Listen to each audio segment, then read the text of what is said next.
Hello. Hi. Good evening. I would like to thank the organizers for giving me the chance to speak, and thank you all for coming. I really appreciate it. So, my name is Emily Clough, and I work at the National Center for Biotechnology Information, better known as NCBI, within the National Library of Medicine at the National Institutes of Health in Bethesda, Maryland.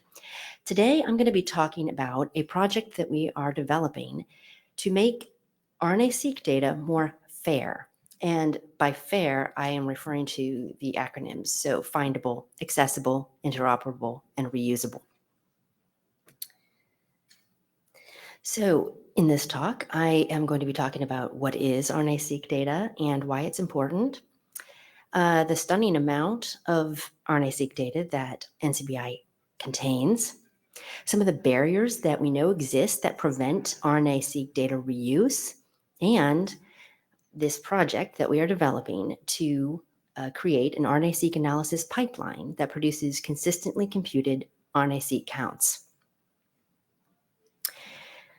So RNA-seq is a very powerful method for quantifying the transcriptome, where the sequences are taken and aligned back to the genome in order to quantify the expression of a specific gene. So that expression level is quantified by the number of sequence reads that align, are also called the read counts. So in today's world, RNA-seq is a fundamental tool for understanding genomic function and is used widely in molecular biology.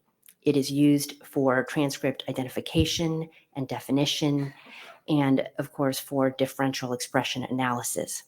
I work on the geo team, so I think a lot about differential expression. And so we have an example here, so comparing wild type versus mutant. And we also receive a lot of case control data, human healthy versus diseased. So RNA-seq is global. At NCBI, we receive RNA-seq data from over 21,000 unique researchers from 85 countries. And SRA, which is our archive for the reads, contains over 5 million public RNA-seq records, which represents about 20% of SRA. Furthermore, RNA-seq has been referenced in over 350,000 manuscripts available in PubMed Central. And all of this global effort into RNA-seq is done because RNA-seq has produced very valuable data. RNA-seq data has produced very important insights into disease such as COVID and Zika and many, many cancers.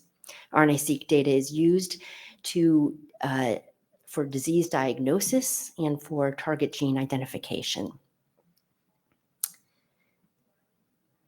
And RNA-seq data production is not slowing down. So here I'm showing you the number of RNA-seq studies that have been released by GEO each year. In the blue line, you see all RNA-seq studies. And in the red line, I'm showing the number of studies that are single cell. So at this point, single cell studies represent almost a quarter of our total RNA-seq studies. And in this talk, I'm not going to be talking about single cell data beyond this slide, but I raise it here because it is a very fast growing area in RNA-seq, and we think a lot about how to archive these data. Single cell data have very specific and unique challenges. So we are interested in looking for ways to make that data also more fair. But back to bulk RNA-seq. So when I say bulk, I mean not single cell. So all of those years of increasing numbers of studies of RNA-seq data has resulted in a lot of data at NCBI. So here we're looking at the cumulative growth of bulk RNA-seq samples and runs. So the red line is the number of RNA-seq samples, and the blue line is the RNA-seq runs. Oftentimes we'll have multiple runs per sample. As you can see, most of the growth occurred in the last 10 years.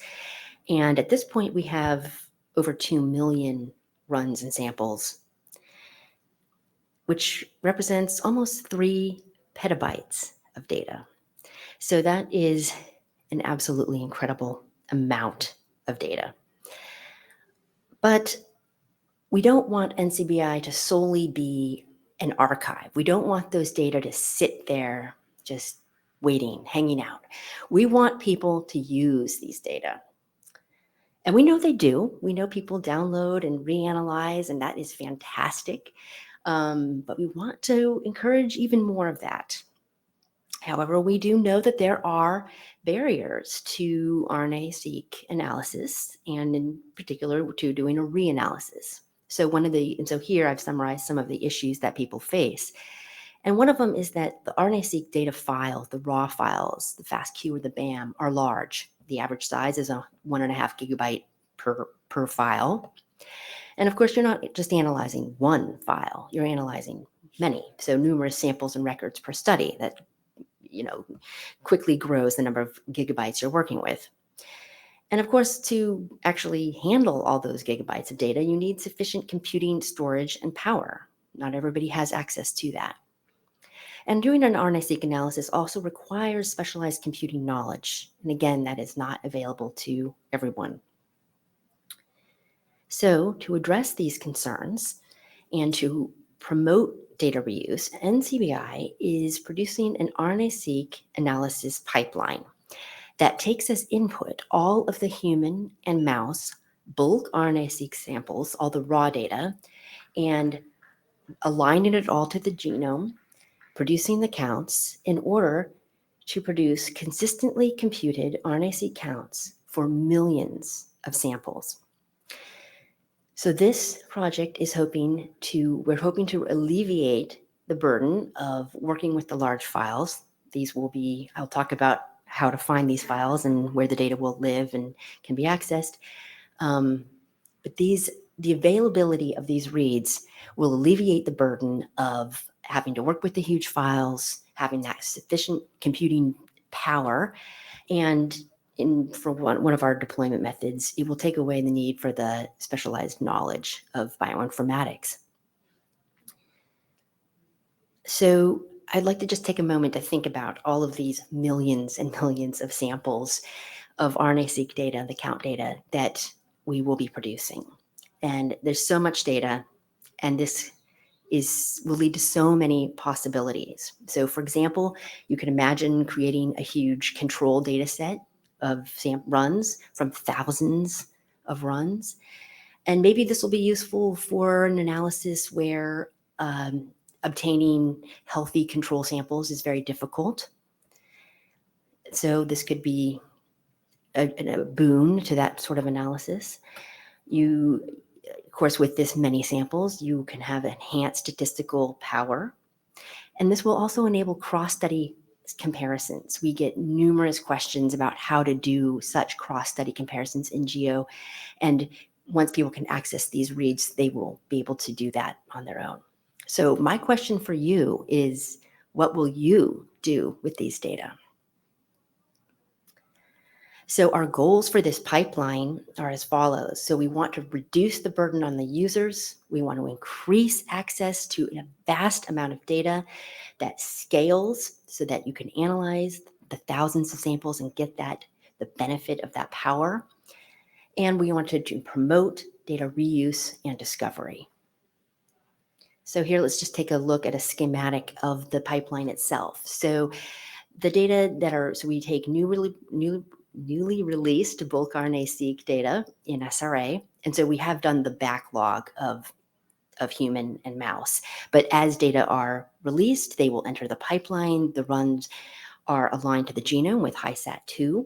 At this point, we do a quality control step. We remove the runs that have an alignment rate that's less than 50%. Everything else that passes that threshold goes on into the pipeline, and we create gene level counts with feature counts.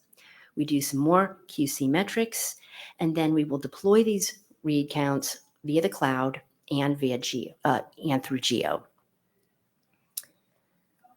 So to date, the pipeline has produced 1.3 million human RNA-seq run read counts. The pipeline does run continuously. So this is not a frozen data set. It will continuously grow as human and mouse bulk RNA-seq runs are released for public access. We currently have over 26,000 GeoStudies that have the RNA-seq counts that are already available for download or analysis in our online tool called Geo2R. So we have not yet released on the cloud the human run level counts, but by the end of 2024, we will release the human and mouse. So that will be over 2 million read counts, and they will be available in the cloud.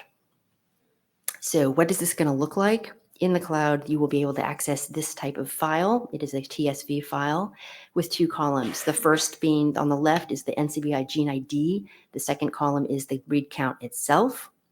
On the SRA website, you will be able to find the quality control metrics, which are going to be looking like this. This is a mock. This is not available yet. So you can access information such as the number of reads, the number of total reads, those number of reads that align to the introns, intergenic, mitochondrial, ribosomal, and the decay, the 5' 3' decay ratio. So all of that information on the website can be downloaded directly from the web. Okay, so how are you going to find these data in the cloud once they get there? And so you will be able to search in Athena. And I do want to make a point that there is free egress of these read count files, and these will be hosted in the Amazon Web Services Open Data Sponsorship Program.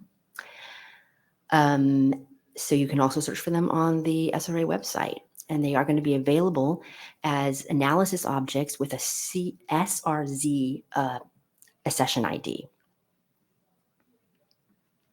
Okay, so now I'm just going to switch gears a little bit to talk about the deployment via Geo. So these counts are already available through Geo, and there's 2 different mechanisms through which you can access the counts in Geo. So this schematic just shows an overview of that, of the 2 ways. So you do your search for whatever topic of interest you have.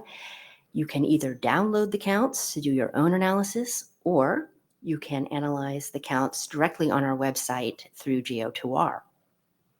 So if you want to download the counts, you find your record of interest and you just look down here, and we have just added this new button, Download RNA-seq Counts, which takes you to another page. And this is where you just click on this and it will download. So we have the counts available in different formats. So we've got raw counts, and then FPKM and TPM. And I would like to make a point here that the counts that are in Geo, these are study-centric counts. So in the cases where there are multiple runs per sample, we have summed them for each sample. So it's study-centric deployment of the counts. Okay. All right, so say you want to analyze the read counts directly on the website. So you just click the button, Analyze with Geo2R. It pops up our Geo2R interface. You make your groups of interest, and then just by clicking and moving your mouse, you assign your samples to the groups. You click Analyze, and ta-da, you have an analysis within minutes. So you can do lots of different things on the Geo2R website. You can download the full analysis. This is done by DE-seq too. You can go in and it's interactive. You can look at specific genes and what their expression levels are across your groups. And then I also want to point out we have many different visualization plots on the top of the graph of the page that you can analyze. And so these show we have a UMAP, Venn diagrams, box plots, p-value plots, of course the volcano, and the mean average count. And what you can do is those plots that are outlined in green are interactive. So if you click on one of those, such as it will look like this. This is for the volcano plot. And then this is not a live demo, but if you were to just scroll your your pointer over the points on the plot, they pop up gene information. So it's not only gene information, gene ID, symbol, a description, the log2 fold change, the negative log 10 p-value. You can also change your contrasts. So this is the comparisons that you're making. You can download these sets of significant genes. So you can do a lot of subsetting to find groups that you are interested in. Okay, so in summary, I am very pleased to announce that NCBI is producing this massive data set of consistently computed RNA-seq read counts for human and mouse. For the bulk RNA-seq reads that are stored in SRA, and these have SRR IDs, the study level counts are already available in Geo for over 26,000 studies. By the end of the year, we will have 2 million run level human and mouse read counts available in the cloud. So we do ask that when they first check out on Geo and then as they become available, please check out these reads and use them. We are welcome to, we welcome feedback. So as you explore them, please let us know if you have issues or questions. And so how are you going to find out about the reads? So here's some communications to follow. So we have the NCBI Insights blog. You can also follow us on X, Facebook, LinkedIn. You can subscribe to this email and to NCBI Announce. And also I've put my email right here, and you are welcome to email me if you have questions. And with that, I'd like to give huge thanks to the people who have made this project possible. So with that, I'll stop and take questions. Thank you. Thank you, Annalie. So do we have questions? Okay, yeah. So we're going to prioritize the online questions now. Yes, we have 2 online questions, which I'll read, and then you will be able to ask the questions in person. So the first question, oh no, we have 3 now. Anyway, the first question is asked by Janice Schmidt, and she asks, are there any plans to run your pipeline on other species, for example, crop species? So unfortunately, no, we don't have plans right now for that. It's resource limited. Okay, thank you. The second question is asked by Haruka Ozaki. Is there a method to computationally download count data from numerous studies? All of these counts are available for download. So yes. Okay, thank you. And Haruka also asks, do you have specific plans to extend to single-cell RNA-seq data? We would love to expand to single cell, but it has its own challenges. So that is going to be a ways off, but it's something we would like to do. Well, thank you very much for processing the samples that I've submitted. There's always a human joy when I receive your email saying your submission has been accepted. When we fill out submissions, we usually fill out an Excel table with all the samples and all the attributes about those samples. But when I get data back from Geo, I can get SRA numbers, but then reassembling all the parameters about the sample into a simple table always feels really complicated and sometimes hard to do. Just getting back all the parameters that I put in is not very straightforward or easy, at least for me. And I've never talked to people for whom it seems to be easy. I don't know if you're thinking about that or addressing that. Your example showed one sample and some attributes, but we want sometimes 10 samples, or what's the experiment? Right. So that mock-up that I showed, that would be right here. So that is would be representing one run. Yeah, I think you would have to do a search and download many individual. Do all this assembly to try to put the table back to you. Yeah, that's a good point. Thank you. Hi. I would like to expand on the online question and then add one of my own. I think what the online question asked was if there is a way to sequentially or in parallel download many experiments without using the browser to. press one in each and every one. That's a limit we've been facing sometimes. Oh. And that's question number one. Question number two, are you guys considering keeping the BAM files for use for downstream, for people who don't want the counts, but would like to reanalyze the BAM files?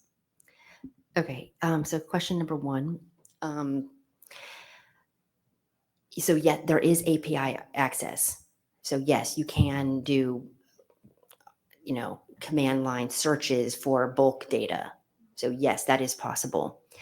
I'm sorry, your second question, the BAM files. So those have not been, we are not making those publicly available. Sorry.